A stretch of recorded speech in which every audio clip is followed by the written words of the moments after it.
La fisiología es la ciencia que pretende explicar la función de los seres vivos y sus componentes.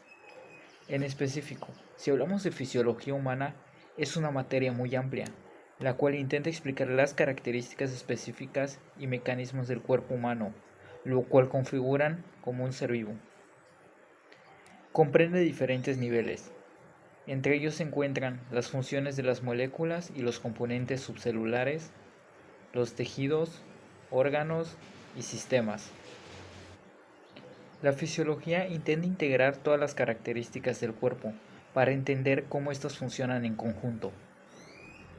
El organismo humano consiste en un ente formado por billones de células agrupadas en distintas estructuras funcionales, la mayoría llamados órganos. Cada órgano ayuda a mantener un medio interno constante, siempre y cuando se mantenga la homeostasis. Las células del cuerpo continuarán viviendo y funcionando correctamente. Es decir, las células ayudan a producir la homeostasis y al mismo tiempo se aprovechan de ella. Esto sucede hasta que uno o varios sistemas funcionales pierden su capacidad para contribuir a dicha funcionalidad. Cuando esto sucede, se afecta a todas las células del organismo. La disfunción de la homeostasis en manera extrema produce la muerte, y dicha disfunción de manera moderada simplemente causa una enfermedad. Si hablamos de fisiología, tenemos que hablar del componente primario, es decir, las células. Las células son unidades vivas del cuerpo.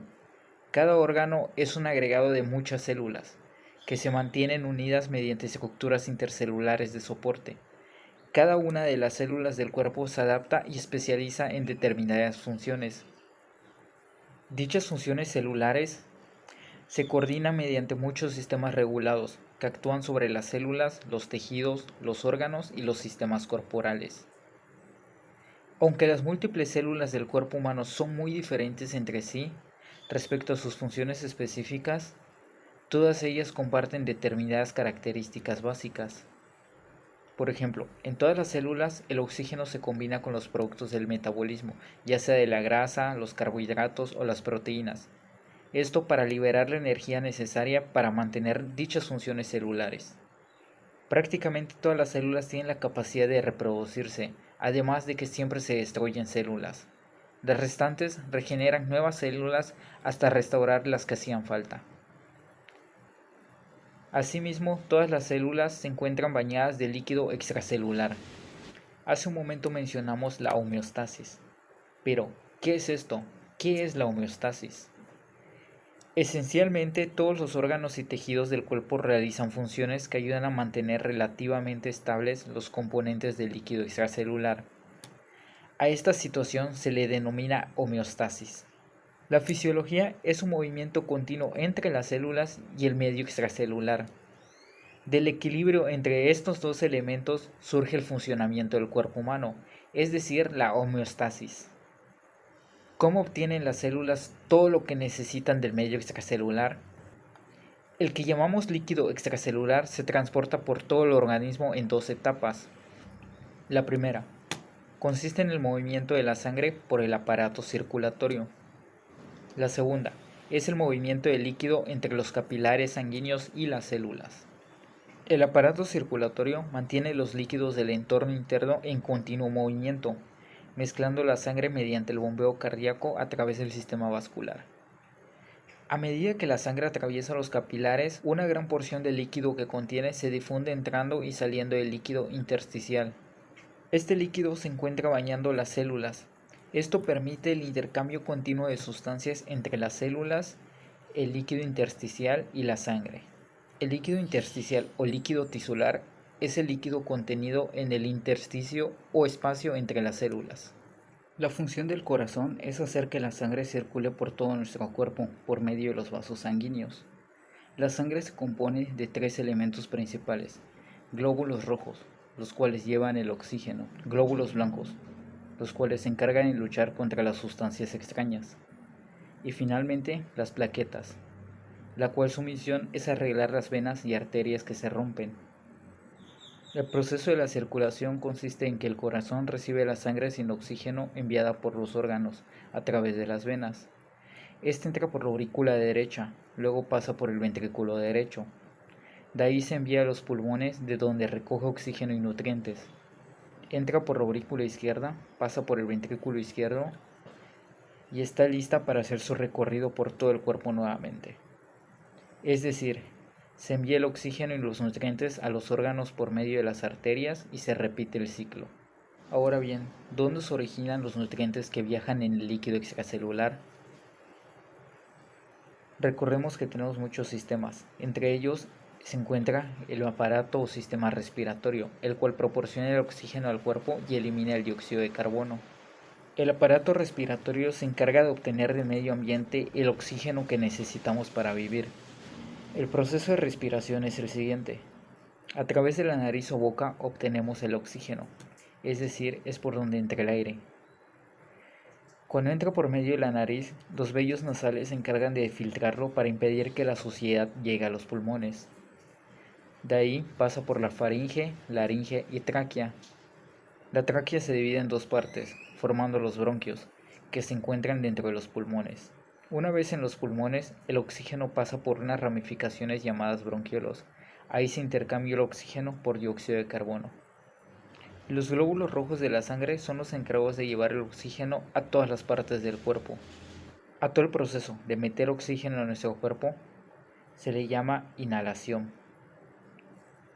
Y al proceso contrario, es decir, la expulsión del dióxido de carbono, se le llama exhalación. Retomando nuevamente un poco la fisiología en general, otros sistemas que ayudan a obtener los nutrientes que las células necesitan son el sistema digestivo, ya que ayuda a digerir los alimentos y facilita la absorción de los diferentes nutrientes. También se encuentra el hígado, el cual ayuda a que muchas de las sustancias absorbidas se aprovechen mejor mediante la modificación de su composición química. Otros tejidos igual contribuyen a la modificación de sustancias o las almacena hasta que sean necesarias. El sistema musculoesquelético también es muy importante, ya que ayuda al cuerpo a moverse para situarse y actuar de manera apropiada, además de que protege órganos internos y proporciona el soporte del cuerpo. Así por estos medios es que los nutrientes pueden llegar hasta nuestras células. También es importante recalcar cómo es que nuestro cuerpo elimina los nutrientes que no aprovechamos o simplemente lo que ya no necesitamos, es decir, los desechos. Como habíamos mencionado, el aparato respiratorio no solo proporciona oxígeno al líquido extracelular, sino que también elimina el dióxido de carbono que se produce en las células. Este se libera desde la sangre hacia los alvéolos y después se libera hacia el exterior. Los riñones también cumplen una importante función en lo que es la excreción de productos de desecho, ya que eliminan la mayoría de ellos a excepción del dióxido de carbono. Dichos riñones también ayudan a controlar las sales, agua y productos de desecho de las reacciones químicas de las células. Importante mencionar que al controlar el volumen y la composición del líquido corporal, los riñones también regulan el volumen sanguíneo y la presión arterial. Otro órgano que también nos ayuda es el hígado, ya que ayuda a eliminar las sustancias tóxicas de nuestro cuerpo. Casi para terminar, encontramos a los maestros de la orquesta fisiológica, es decir, a los que dirigen gran parte de todas estas funciones que suceden en nuestro cuerpo. Estamos hablando del sistema nervioso. Este dirige la actividad del sistema muscular, con lo que nos proporciona la locomoción. También controla la función de muchos órganos internos y nos permite percibir nuestro entorno y ser seres inteligentes. Por otro lado, también tenemos los sistemas hormonales, los cuales ayudan a controlar gran número de las funciones metabólicas de las células, como por ejemplo el metabolismo, el crecimiento y la reproducción. El cuerpo humano también cuenta con algo que podríamos llamar un ejército protector. Dicho ejército protector está muy bien entrenado y se le da el nombre de sistema inmunitario. Este proporciona al cuerpo un mecanismo de defensa que lo protege frente a invasores externos, como las bacterias y los virus. Dentro del sistema inmunitario o sistema inmunológico encontramos al sistema linfático, el cual forma gran parte de este sistema inmunitario. La función del sistema inmunológico es reconocer los agentes que son ajenos al cuerpo y eliminarlos. En la respuesta inmunológica participan diferentes tipos de glóbulos blancos, denominados linfocitos. y un tipo particular de proteínas denominados anticuerpos. Estos componentes se distribuyen a todo el cuerpo a través de la sangre y de la linfa. La linfa es el fluido que circula por el sistema linfático. De esta forma, los linfocitos y los anticuerpos patrullan todo el cuerpo humano en busca de la aparición de un agente extraño. Además de patrullar todo nuestro cuerpo, estos también se concentran en los órganos del sistema linfático, los cuales son los ganglios y las amígdalas, los cuales actúan como puestos de control en donde se inicia la respuesta inmunológica. Es desde ahí en donde salen los glóbulos blancos y los anticuerpos. El sistema linfático está integrado por una red de capilares linfáticos que comunican los órganos linfoides y por los cuales circula la linfa. Dichos glóbulos blancos, que viajan a través de la linfa, se originan y maduran en los órganos linfoides primarios, los cuales son la médula ósea y el timo. Después de eso pasan a los órganos linfoides secundarios, los cuales son los adenoides, amígdalas, ganglios linfáticos, el vaso y unas células del intestino delgado llamadas placas de Peyer. Ahí se almacenan e inician la respuesta inmunológica. Los ganglios linfáticos se concentran principalmente en el cuello, la ingle y en las axilas. El proceso de respuesta inmunitaria en nuestro cuerpo incluye el reconocimiento del agente extraño, su eliminación y la adquisición de una respuesta de protección duradera ante tal agente. Volviendo a la fisiología general, finalmente tenemos el sistema tegumentario, formado principalmente por la piel, la cual proporciona protección frente a los invasores externos, al igual que ayuda a regular la temperatura corporal.